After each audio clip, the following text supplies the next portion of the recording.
Shalom, selamat pagi saudara-saudara yang terkasih. Selamat datang kembali dalam program Renungan Pagi Spiritual Life.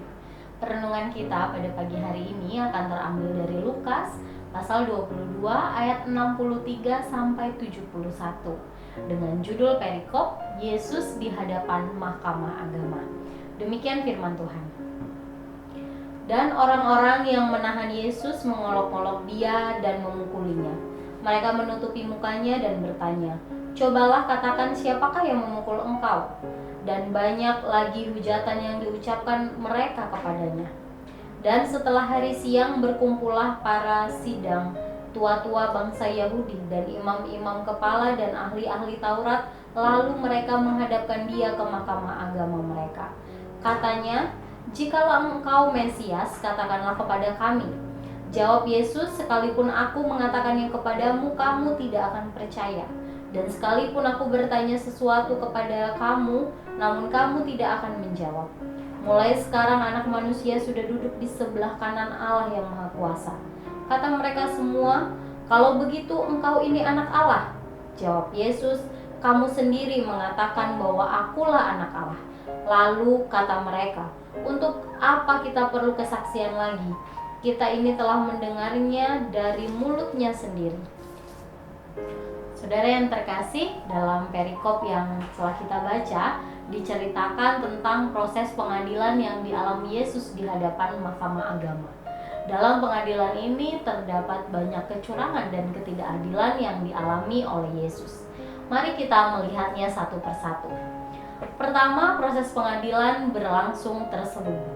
Untuk pertama kali dalam sejarah pengadilan Yahudi yang tercatat, pengadilan dilakukan di rumah imam besar dan terjadi pada malam hari. Biasanya anggota Sanhedrin berkumpul di tempat yang disebut kamar batu pahat pada siang hari dan terbuka untuk umum. Tetapi kali ini menurut catatan Matius, mereka berkumpul di rumah imam besar Kayafas pada malam hari. Ini tercatat dalam Matius 26 ayat 57. Kedua hal ini merupakan hal yang tidak sesuai atau ilegal dengan ketentuan hukum Yahudi. Mengapa mereka melakukan hal ini? Alasannya adalah karena mereka tidak sedang mencari kebenaran, tetapi mencari alasan untuk mempersalahkan Yesus. Mereka tidak ingin orang-orang di Yerusalem disadarkan akan apa yang terjadi dan memprotes pengadilan tersebut. Kemudian yang kedua, tidak boleh terburu-buru mengambil putusan untuk hukuman mati atau hukuman berat. Nah, peraturan hukum Yahudi sendiri mengharuskan bahwa jika kasus hukuman mati sedang diadili dan jika seseorang dihukum karena kejahatan berat, maka para anggota Sanhedrin akan bertanggung jawab untuk bertemu kembali keesokan harinya lagi untuk mengkonfirmasi keputusan tersebut. Tetapi hal ini tidak dilakukan oleh para anggota Sanhedrin pada saat mengadili Yesus. Kemudian yang ketiga, mereka tidak memperdulikan kebenaran apapun yang Yesus sampaikan. Semua kalimat yang Yesus sampaikan dipelintir, diputar balikan sedemikian rupa dan digunakan untuk menjebak dia. Ketika Yesus mengatakan bahwa ia adalah Mesias, mereka pun menyatakan bahwa hal tersebut merupakan penghujatan terhadap Allah, sehingga dia pantas dihukum mati. Ada sesuatu yang menarik dalam bagian ini. Pada saat itu bukanlah suatu pelanggaran berat di Israel jika seseorang mengklaim diri sebagai Mesias, bahkan jika seseorang itu bukanlah Mesias. Jadi pengakuan ini sebenarnya tidaklah cukup untuk membuat seseorang divonis hukuman mati. Saudara, apa yang dilakukan oleh anggota Sanhedrin ketika mengadili Yesus sangatlah disayangkan. Karena sebenarnya para anggota Sanhedrin ditahbiskan dan ditetapkan sebagai dewan yang berfungsi untuk melindungi hukum Allah di antara bangsa Israel. Tetapi yang kita lihat, yang mereka lakukan justru memberikan kesaksian palsu tentang Yesus. Hati nurani mereka tidak lagi dikendalikan oleh kebenaran Allah, sehingga mereka mampu memanipulasi dan merekayasa sedemikian rupa agar tujuan mereka tercapai.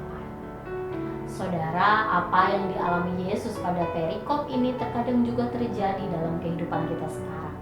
Sebagian orang suka menggunakan kekuasaan yang ia miliki untuk mewujudkan tujuan pribadinya. Bahkan bisa saja mereka merekayasa sedemikian rupa agar tujuannya tercapai. Sangatlah miris jika hal ini juga dilakukan oleh orang percaya yang seharusnya melakukan kebenaran Allah. Oleh sebab itu, marilah kita mengoreksi hidup kita dan menguji kembali setiap keputusan-keputusan yang kita ambil. Apakah itu sudah sesuai dengan kebenaran Allah atau belum? Saudara, marilah kita mengambil waktu sejenak untuk merenungkan firman Tuhan yang baru saja kita dengar. Saudara, bagaimanakah cara saudara dalam menggunakan kewenangan yang saudara miliki dalam pekerjaan, keluarga, atau kehidupan sehari-hari? Sudahkah keputusan yang saudara ambil sesuai dengan kehendak Allah?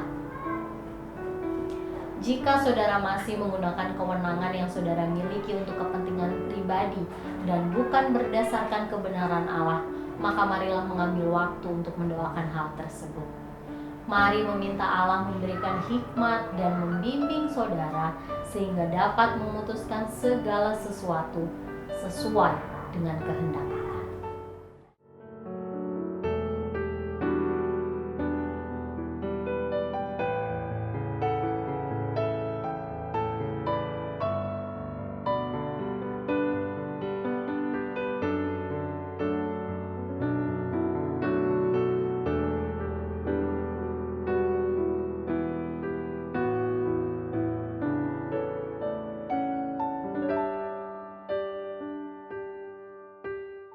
Demikian renungan kita, mari kita berdoa. Bapa di surga, kami sungguh mengucap syukur untuk kasih, kebaikan, kemurahan Tuhan dalam kehidupan kami. Terima kasih jika Tuhan sudah menolong dan menyertai kami kemarin sepanjang malam, dan hari ini kami dapat memulai kembali hari kami, Tuhan.